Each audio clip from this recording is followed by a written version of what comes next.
ये कथा सम्राट मुंशी प्रेमचंद की लोकप्रिय कहानी है। ये कहानी सत्य की असत्य पर और धर्म की अधर्म पर जीत को दर्शाती है। जब नमक का नया विभाग बना और ईश्वर प्रदत्त वस्तु का व्यापार निषेध हुआ, तो लोग चोरी छिपे इसका व्यापार करने लगे। अनेक प्रकार के छल प्रपंचों का सूत्रपात हुआ। कोई छल से काम निकालता तो कोई घूस से। अधिकारियों के पौ बारह थे। लोग बड़े बड़े ओहदे छोड़कर नमक विभाग में दरोगा पद पाने के लिए ललचाते थे। वंशीधर रोजगार की खोज में निकले। उनके पिता एक अनुभवी पुरुष थे। कहने लगे, बेटा, घर की दुर्दशा देख रहे हो। ऋण के बोझ तले दबे हैं। लड़कियां विवाह योग्य हो गई हैं। नौकरी में ओहदे पर ध्यान मत देना। कोई ऐसा काम ढूंढना जिसमें ऊपरी आय हो। मासिक वेतन तो पूर्णमासी का चांद है, जो एक दिन दिखाई देता है और घटते घटते लुप्त हो जाता है। ऊपरी आय एक बहुत बड़ा स्रोत है, जिससे सदैव प्यास बुझती है। वंशीधर पिता के आज्ञाकारी पुत्र थे। उन्होंने ये बातें ध्यान से सुनी और घर से निकल गए। अच्छे शकुन से चले थे, जाते ही विभाग के दरोगा पद पर प्रतिष्ठित हो गए। वेतन अच्छा और ऊपरी आय का तो ठिकाना ही न था। वृद्ध मुंशी जी को जब ये संदेश मिला तो फूले नहीं समाये। बेटा, नमक विभाग में दरोगा हो गया है। अब हमारे घर की दशा भी अवश्य संवर जाएगी। जाड़े के दिन थे और रात का समय। नमक के सिपाही, चौकीदार सभी गहरी निद्रा में मस्त थे। दरोगा मुंशी वंशीधर को अभी नमक विभाग में आए 6 ही महीने हुए थे। अपनी कार्यकुशलता और उत्तम आचार व्यवहार से सबको मोहित कर लिया था। अफसर लोग उन पर विश्वास करने लगे थे। नमक के दफ्तर से 1 मील दूर जमुना बहती थी। उस पर नावों का पुल बना था। दरोगा किवाड़ बंद किए मीठी नींद सो रहे थे कि तभी नदी के प्रवाह की जगह गाड़ियों की गड़गड़ाहट और मल्लाहों का कोलाहल सुनाई दिया। अवश्य कुछ न कुछ गोलमाल है। ये कहकर नमक दरोगा वंशीधर ने अपनी वर्दी पहनी और तमंचा जेब में रखा। वो अपने घोड़े पर सवार होकर पुल पर आ पहुँचे। पुल पर गाड़ियों की लंबी कतार देख डांट कर रौब से बोले, किसकी गाड़ियां हैं? थोड़ी देर के लिए सन्नाटा छा जाता है और कानाफूसी होती है। फिर सबसे आगे वाला कहता है, पंडित आलोपीदीन की। कौन आलोपीदीन? दातागंज वाले साहब। पंडित आलोपीदीन उस इलाके के सबसे प्रतिष्ठित जमींदार थे। लाखों रुपए का लेन देन करते थे। छोटे बड़े कौन ऐसे थे जो उनके ऋणी ना हो। अंग्रेज अफसर उस इलाके में आते थे तो उनके ही मेहमान होते थे। इसीलिए ये नाम सुनकर मुंशी वंशीधर चौंक कर बोले, गाड़ियां कहाँ जा रही हैं? वो कानपुर जा रही साहिब। और इन गाड़ियों में क्या लदा हुआ है? इस बार दरोगा वंशीधर को कोई जवाब नहीं मिला। दरोगा साहब का संदेह और बढ़ा। वो जोर से बोले, हम पूछते हैं इनमें क्या लदा है। जब कोई जवाब न मिला तो उन्होंने घोड़े को गाड़ी से सटाकर बोरे को टटोला। ओह, नमक, मेरा शक सही निकला। तभी पंडित आलोपीदीन सजीले रथ में सवार होकर कुछ सोते और कुछ जागते वहां चले आते हैं। महाराज, दरोगा जी ने हमारी गाड़ियां रोक दी हैं और आपको बुला रहे हैं। चलो हम आते हैं। ये कहकर पंडित आलोपीदीन ने पान का बीड़ा बनाकर खाया और फिर लिहाफ ओढ़े दरोगा के पास आकर बोले, बाबूजी आशीर्वाद। कहिए, हमसे ऐसा क्या अपराध हुआ कि गाड़ियां रोक दी गईं? सरकारी हुक्म। ये सुनकर पंडित आलोपीदीन हंसते हुए बोले, हम सरकारी हुक्म को नहीं जानते और ना ही सरकार को। हमारी सरकार तो आप ही हैं। हमारा और आपका तो घर का मामला है। हम कभी आपसे बाहर हो सकते हैं भला? आपने तो व्यर्थ ही कष्ट उठाया। ये हो ही नहीं सकता कि हम इधर आएं और भेंट ना चढ़ाएं। मैं तो आपकी सेवा में स्वयं ही आ रहा था। वंशीधर पर इसका कुछ प्रभाव न पड़ा। ईमानदारी की नई उमंग थी। कड़क कर बोले, हम उन नमक हरामों में से नहीं हैं जो कौड़ियों में अपना ईमान बेचते फिरते हैं। आप इस समय हिरासत में हैं। जमादार बदलू सिंह, इन्हें हिरासत में ले लो। मैं हुक्म देता हूँ। ये सुनकर पंडित आलोपीदीन स्तंभित रह गए और वहाँ मौजूद गाड़ीबानों में हलचल मच गई। बदलू सिंह आगे बढ़ा। पंडित जी ने धर्म को धन का ऐसा निरादर करते कभी नहीं देखा था।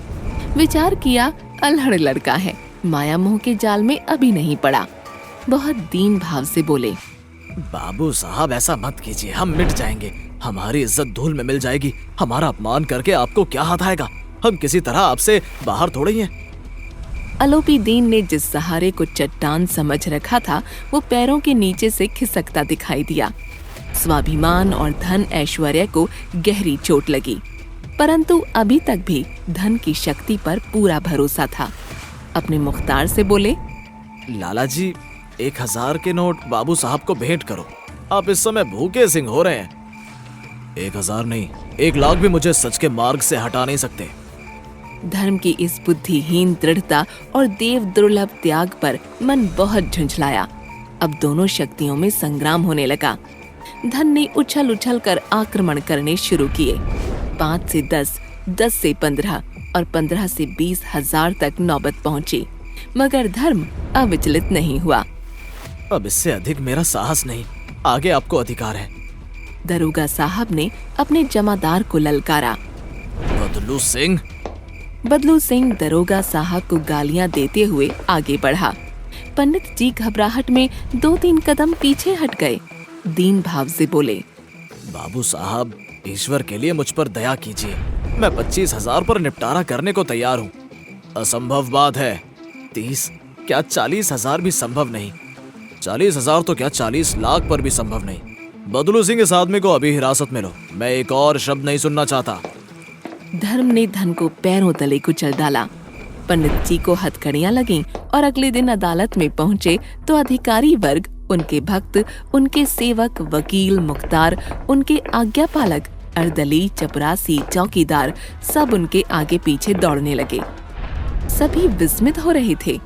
पंडित अलोपी दीन कानून के शिकंजे में कैसे आए? प्रत्येक आदमी सहानुभूति प्रकट करता था। जल्दी ही वकीलों की फौज तैयार की गई। न्याय के मैदान में धर्म और धन में युद्ध ठन गया। वंशीधर चुपचाप खड़े थे। उनके पास सत्य के सिवा कोई बल न था। गवाह थे किंतु लोभ से डामाडोल। मुकदमा शीघ्र निपट गया। डिप्टी मजिस्ट्रेट ने अपना फैसला सुनाया। पंडित आलोपी दीन के खिलाफ सभी प्रमाण निर्मूल और भ्रमात्मक हैं। वे एक बड़े भारी व्यापारी हैं, वे थोड़े लाभ के लिए ऐसा काम न करेंगे। यद्यपि दरोगा वंशीधर का अधिक दोष नहीं है, फिर भी उनके कारण एक भले मानुष को कष्ट झेलना पड़ा। भविष्य में उसे होशियार रहना चाहिए। वकीलों ने ये फैसला सुना और उछल पड़े। पंडित अलोपी दीन मुस्कुराते हुए बाहर आए, मगर जब वंशीधर बाहर आए तो उन पर व्यंग्य बाणों की वर्षा होने लगी। वंशीधर ने धन से बैर मोल लिया था, उसका मूल्य चुकाना अनिवार्य था। बड़ी कठिनाई से 1 सप्ताह बीता कि मुअत्तली का परवाना आ पहुंचा। ये क्या, संसार में सच्चाई और कर्तव्य परायणता का इतना बड़ा दंड? इसके कुछ दिनों बाद जब मुंशी वंशीधर घर पहुंचे और उनके बूढ़े पिता को उनकी मुअत्तली का पता चला तो सिर पीटने लगे। बोले, जी चाहता है कि तुम्हारा और अपना सिर फोड़ लूं। वृद्ध माता को भी दुख हुआ। तीर्थ यात्रा की कामना मिट्टी में मिल गई।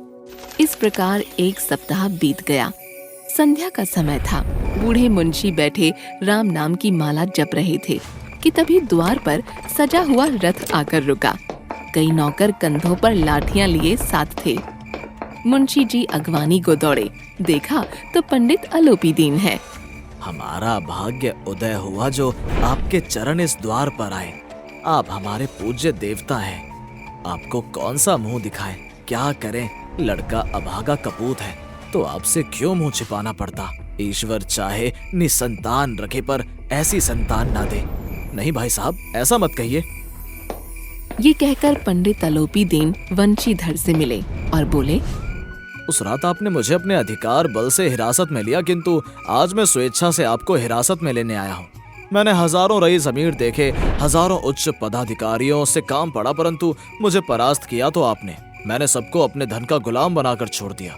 मुझे आज्ञा दीजिए कि आपसे कुछ विनय करूं। ये आपकी उदारता है जो ऐसा कह रहे हैं। उस समय मैं धर्म की बेड़ियों में जकड़ा हुआ था, वरना तो मैं भी आपका दास हूँ। जो आज्ञा होगी वो सिर माथे पर। ये सुनकर पंडित जी ने एक स्टाम्प लगा हुआ पत्र निकाला और उसे वंशीधर के सामने रखते हुए बोले, इस पद को स्वीकार कीजिए और अपने हस्ताक्षर कर दीजिए। जब तक ये सवाल पूरा न कीजिएगा द्वार से ना हटूंगा।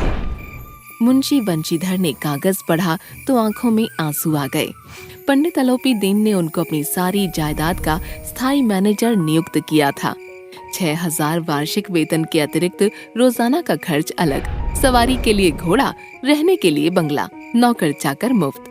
मुंशी बंशीधर कंपित स्वर में बोले, पंडित जी, मुझ में इतनी सामर्थ्य नहीं है कि मैं आपकी उदारता की प्रशंसा कर सकूं।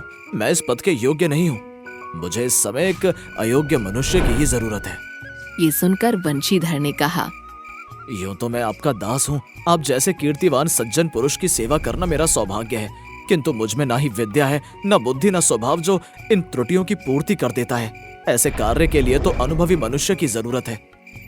अलोपी दीन ने कलम निकाली और बंशीधर के हाथ में देकर बोले, मुझे ना विद्वता की चाह है, ना कार्य कुशलता की और ना अनुभव की।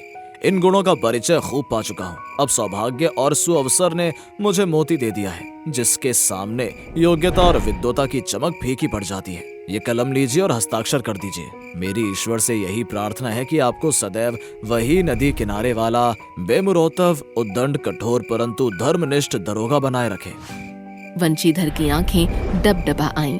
एक बार फिर पंडित जी की ओर भक्ति और श्रद्धा से देखा और कांपते हुए हाथों से मैनेजरी के कागजों पर हस्ताक्षर कर दिए।